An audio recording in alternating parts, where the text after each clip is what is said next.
This is Reimagining Higher Education, your go-to podcast with remarkable education leaders sharing personal stories from their experience in and around the sector, including reflection and hope for progress in the sector.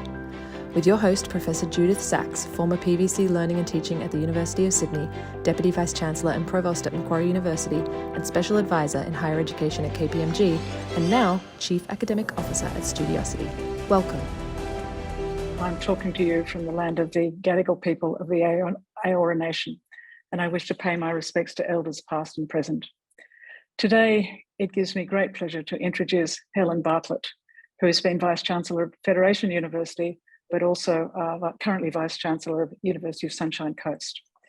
I had the pleasure of sitting next to Helen at a dinner fairly recently and discovered that Helen has had, among many very interesting jobs, the job of being a midwife in a women's prison. And at night, when she was doing night duty, she was actually locked in a cell for her own protection.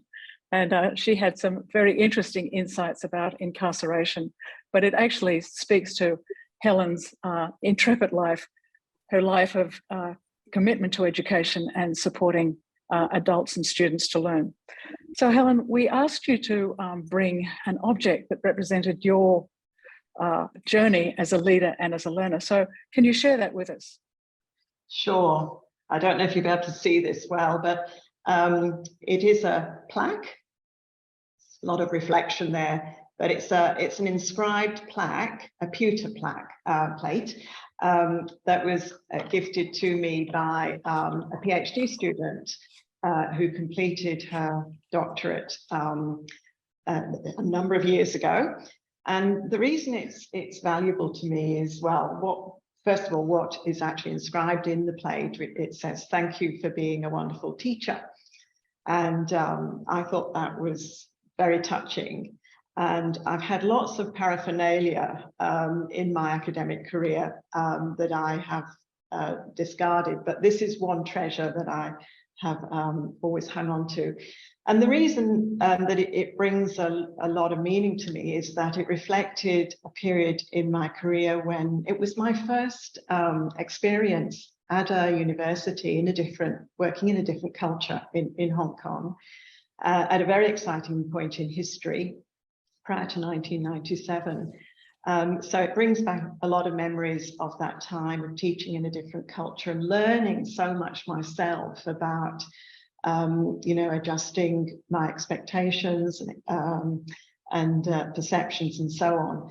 But also this particular student followed me back to England when I moved to another university, and she enrolled her PhD in the university that I went to. So it demonstrated to me how important that relationship is, that teacher-learning relationship is, and that I was so important to that student in that learning journey. Anyway, I'm very pleased to say she finished successfully, and that PhD was so important to her career because it launched her in what is now a very successful career where she's a very senior leader in another country. In the sector. So it brings back all sorts of memories, but it also demonstrated to me the importance of lifelong learning, how long it takes to do a PhD when you are a mature age student, and all the ups and downs of that journey, and how critical a supervisor is to that learning journey.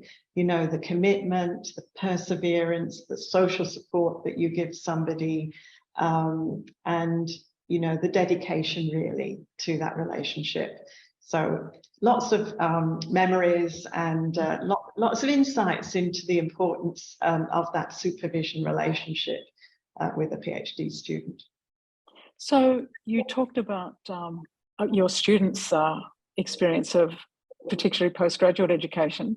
Can you talk to us about what was your experience like as both an undergraduate student and as a postgraduate student? Well, my undergraduate degree was undertaken in a town quite removed from where I had been brought up. And that was all the trend in those days in the UK. you didn't stay in your hometown. So I went to Newcastle upon Tyne, and I was in one of the first nursing degrees that had been established in the country. So it was a 4-year degree. It was a very small group. So it was quite an intimate learning experience, very interactive. You know, if you missed a class, everybody would know. There was no hiding. So, you know, your progress was monitored very closely. You were an integral part of this very small group. I think there were only 12 or 15 of us, something like that. And you know, I had the luxury of a grant. I was funded through a means-tested grant system. And so I was able to devote my time to my studies and also to the student union, where I spent a lot of time, and to the social life on campus. We had a wonderful social life. And yeah, I mean, ultimately, it wasn't the profession that I decided to follow, but it gave me a terrific foundation for everything really that I've done further in my career. And I did have fun as well as a student. And, you know, those were the days when, you know, the learning experience was very interactive. We didn't have lectures. And of course, today, they've also gone out of fashion again. So it's just kind of interesting how things come around. But no, it was a good experience. But my postgraduate experience was quite different, because I had been working for a number of years and I was still working when I did my PhD. So it was a much more lonely experience. Again, you know, that one-on-one relationship with the supervisor, but trying to fit in that amongst, you know, a very busy job. I was a lecturer at the time, and also undertaking a higher education teacher certificate. So I was really, really busy. But I had managed to find a new passion.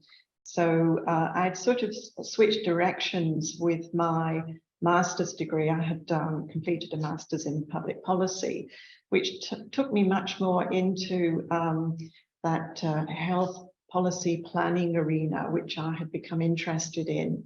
And then my PhD was focused on aged care, and was absolutely fascinating. I mean, I just loved the work that I was doing, uncovering so much about the private nursing home sector that wasn't known about before, and being able to just immerse myself in a topic that was fascinating, and ultimately led to my second book, and a book I think that was you know, quite important for starting to think differently about quality and standards in the sector. So you talked about your undergraduate experience, having a lot of fun, spending a lot of time in the Students' Union. It sounds as though with your postgraduate one, it was quite a different experience. Oh, yes, it was totally. And, you know, you have the highs and lows of undertaking you know, a degree by research, where you have to be so motivated. And you've only got yourself in a way, because, you know, in your undergraduate degree, you know, you're at a different age. You have lots of different motivations.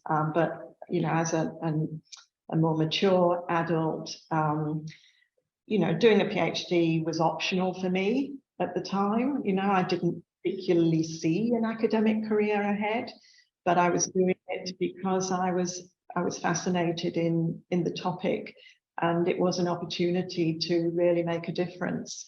But it was a slog.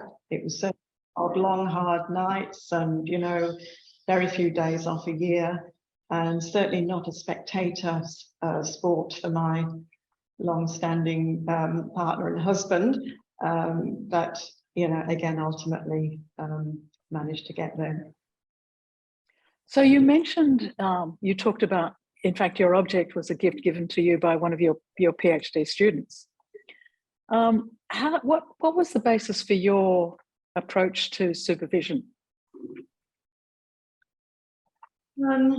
Very much like my approach to teaching, which was really focused on motivating the student, ensuring that, you know, their passion in what they were doing, engaging them actively in the learning process, and just, you know, being available, making lots and lots of time, you know, to support the student in the learning journey.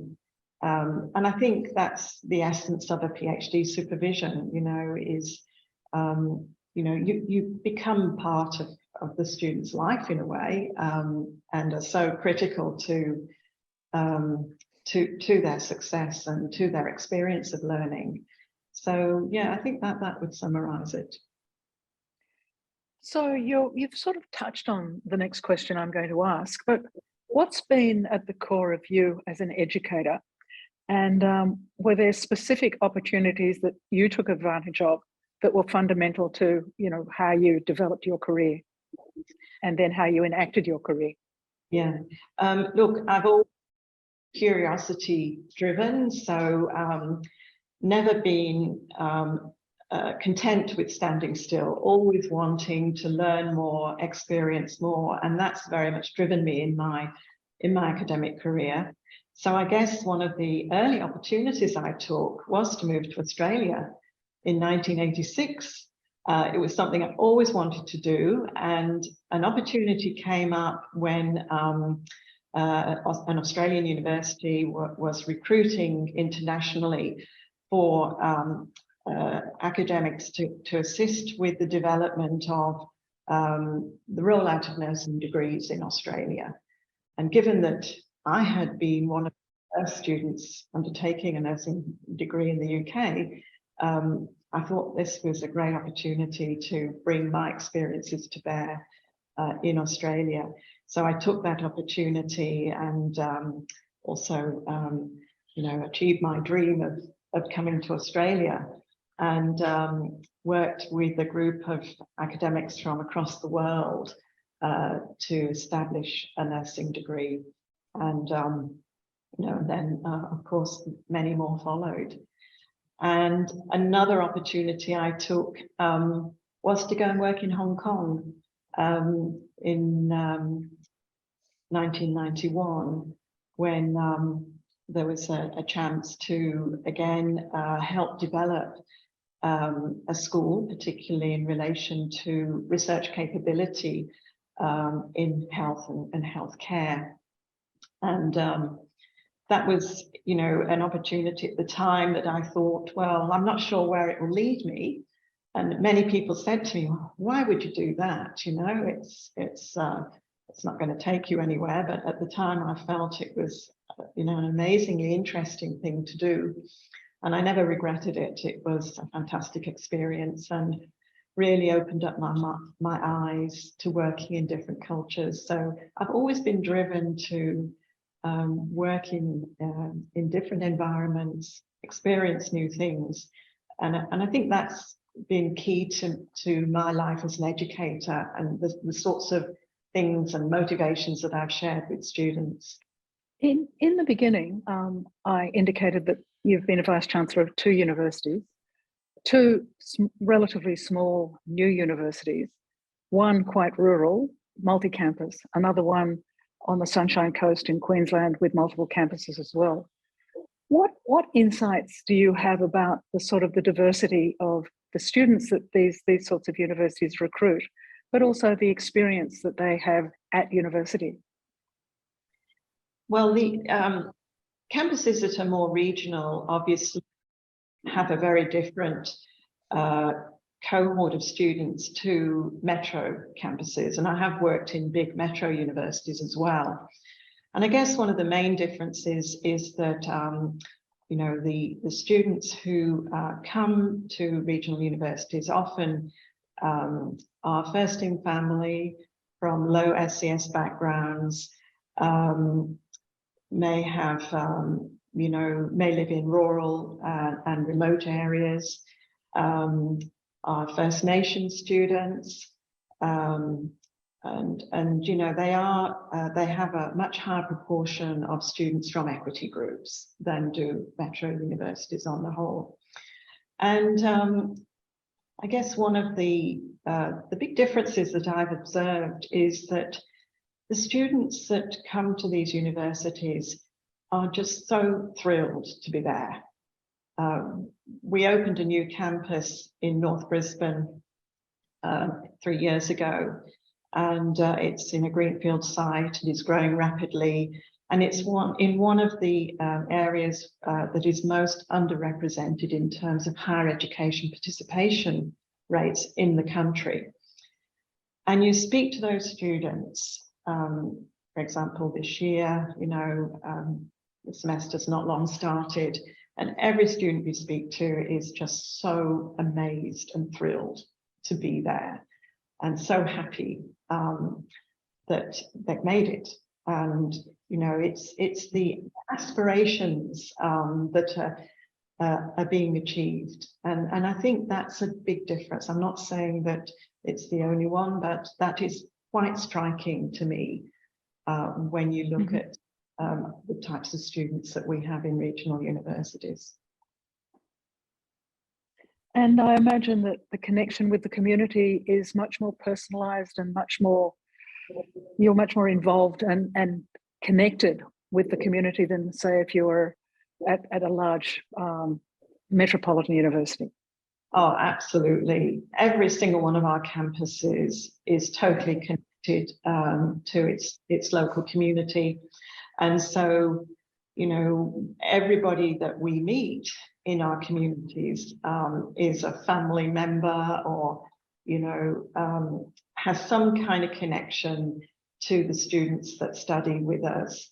So it is a family affair, and community connection is really what differentiates regional universities from metropolitan universities.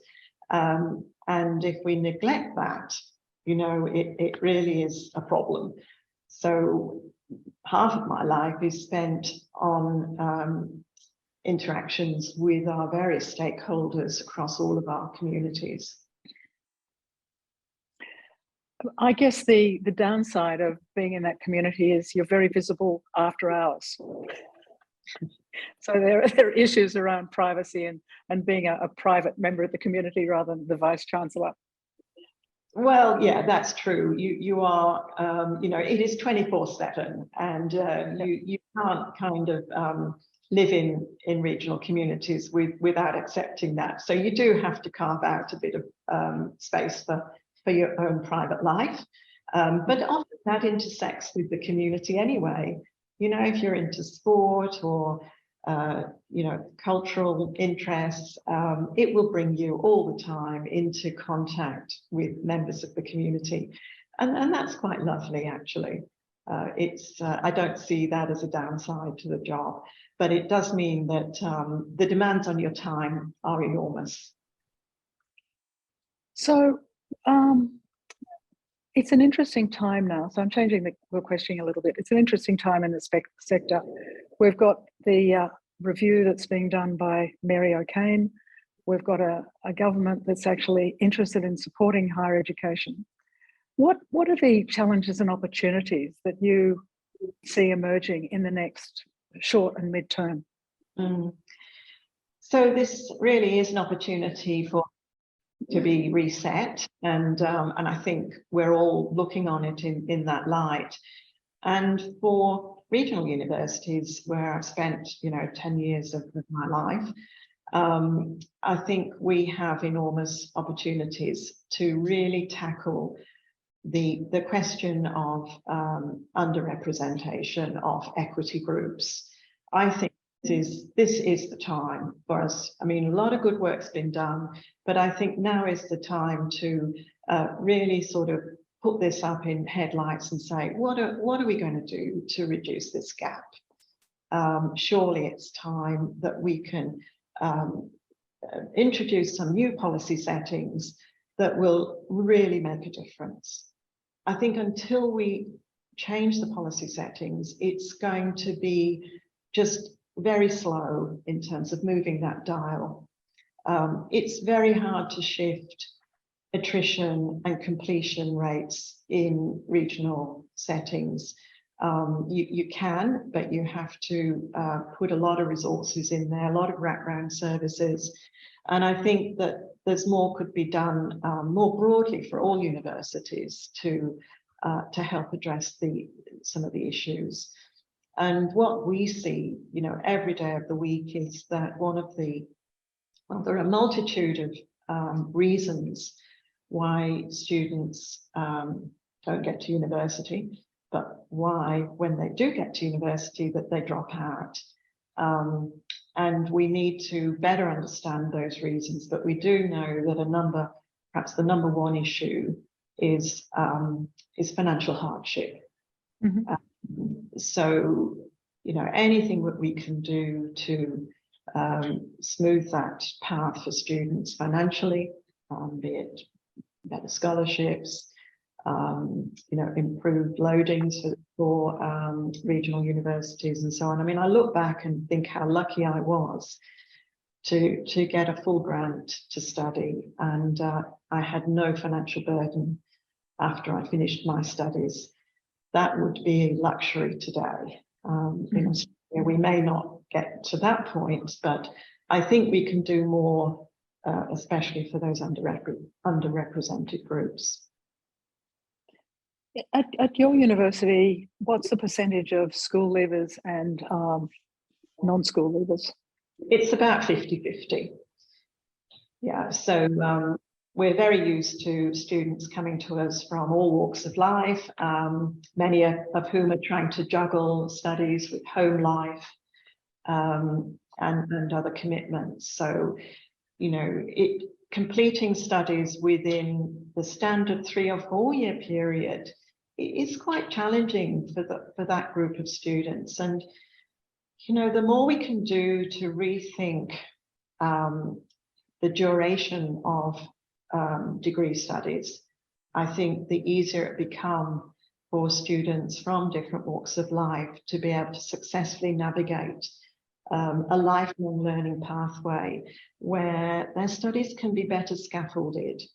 At the moment, we're looking at very prescribed periods of time where we are all held up to success metrics, Mm-hmm. completion rates and employability and so on. But it's not that simple.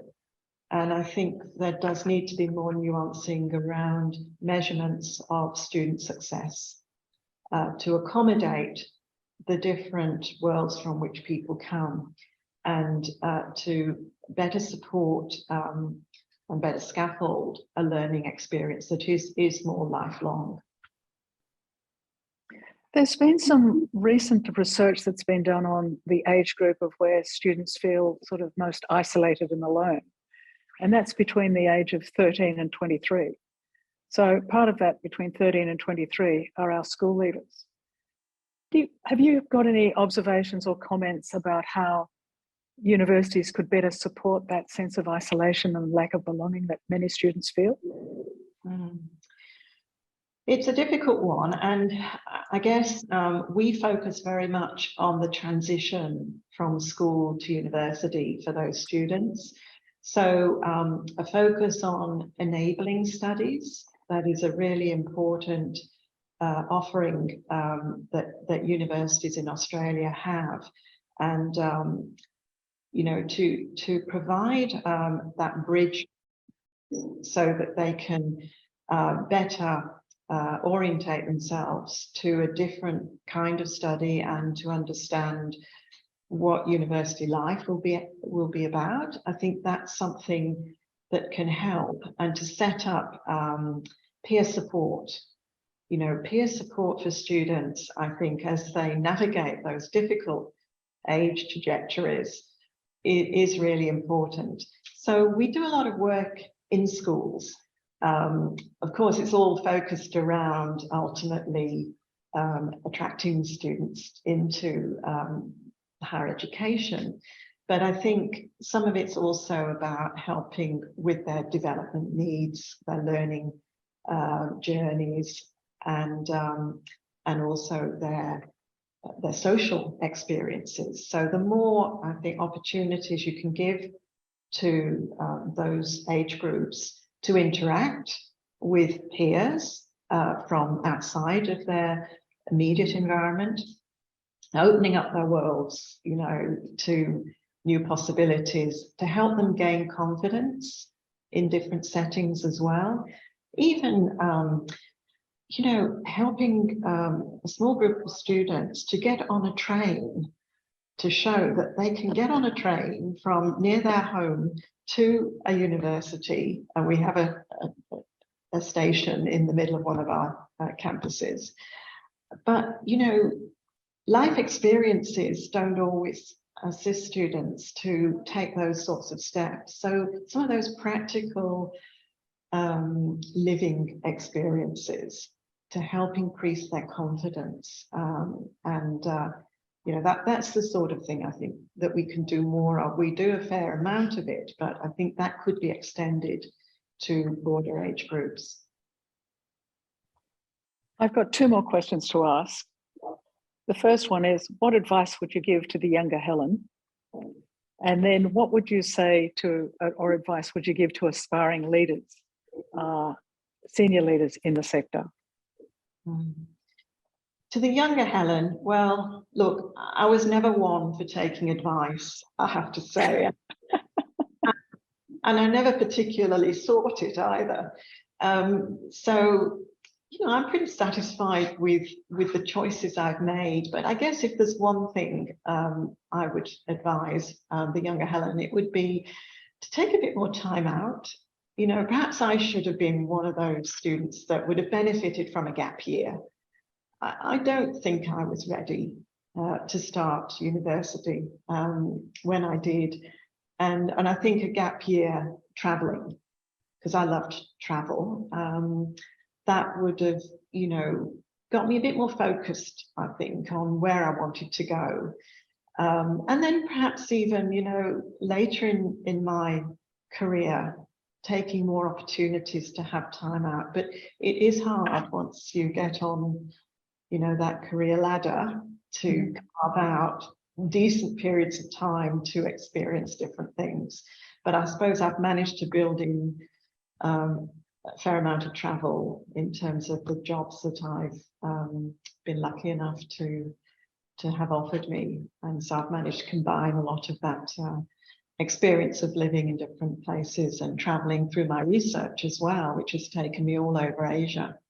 But I think it's always good to take time out to reflect and, you know, to recalibrate when you're not sure where you're going.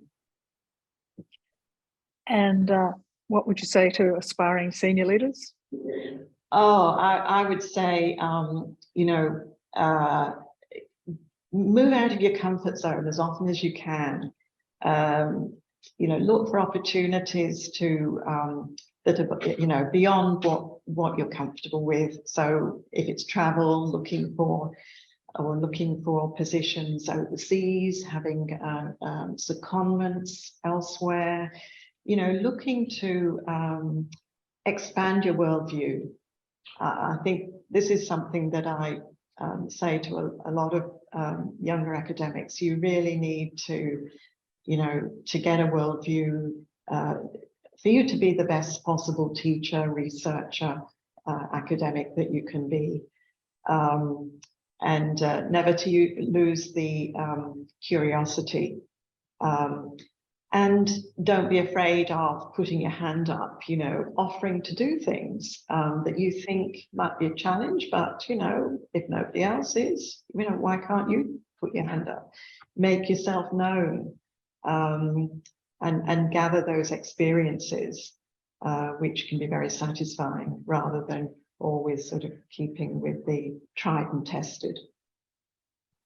So Helen, there is one last thing I'd like to ask you. If you walk out of your office, can you tell the people that listen to this what they're likely to see? What they're likely to see? Yes, in the grounds of your university. Well, if I look behind me in one of our lovely green spaces, I can actually see some kangaroos at the moment. And believe it or not, I mean, we've grown so much, but the kangaroos have stayed. We're in a beautiful setting, lots of wildlife and beautiful nature. You know, we can see students, which is very nice, although it is getting a little late in the day for students. But we've had a very active student engagement this year, probably more students around than ever I've seen since I came here. Of course, I came here during COVID. And, some beautiful buildings, sun is shining, which is very usual here on the Sunshine Coast. It's a very peaceful, very pretty environment, but also it's got some nice, it's got some nice student life as well. Helen, thank you for being generous with your time and talking to me this afternoon. And I look forward to another time when you and I can have a dinner conversation at a Universities Australia's event. So thank you again for this afternoon, and enjoy the rest of your day. Thanks, Judith. It's been a pleasure. Visit studiosity.com/Students First for the next Students First Symposium, an open forum for faculty, staff and academics to candidly discuss and progress the issues that matter most in higher education.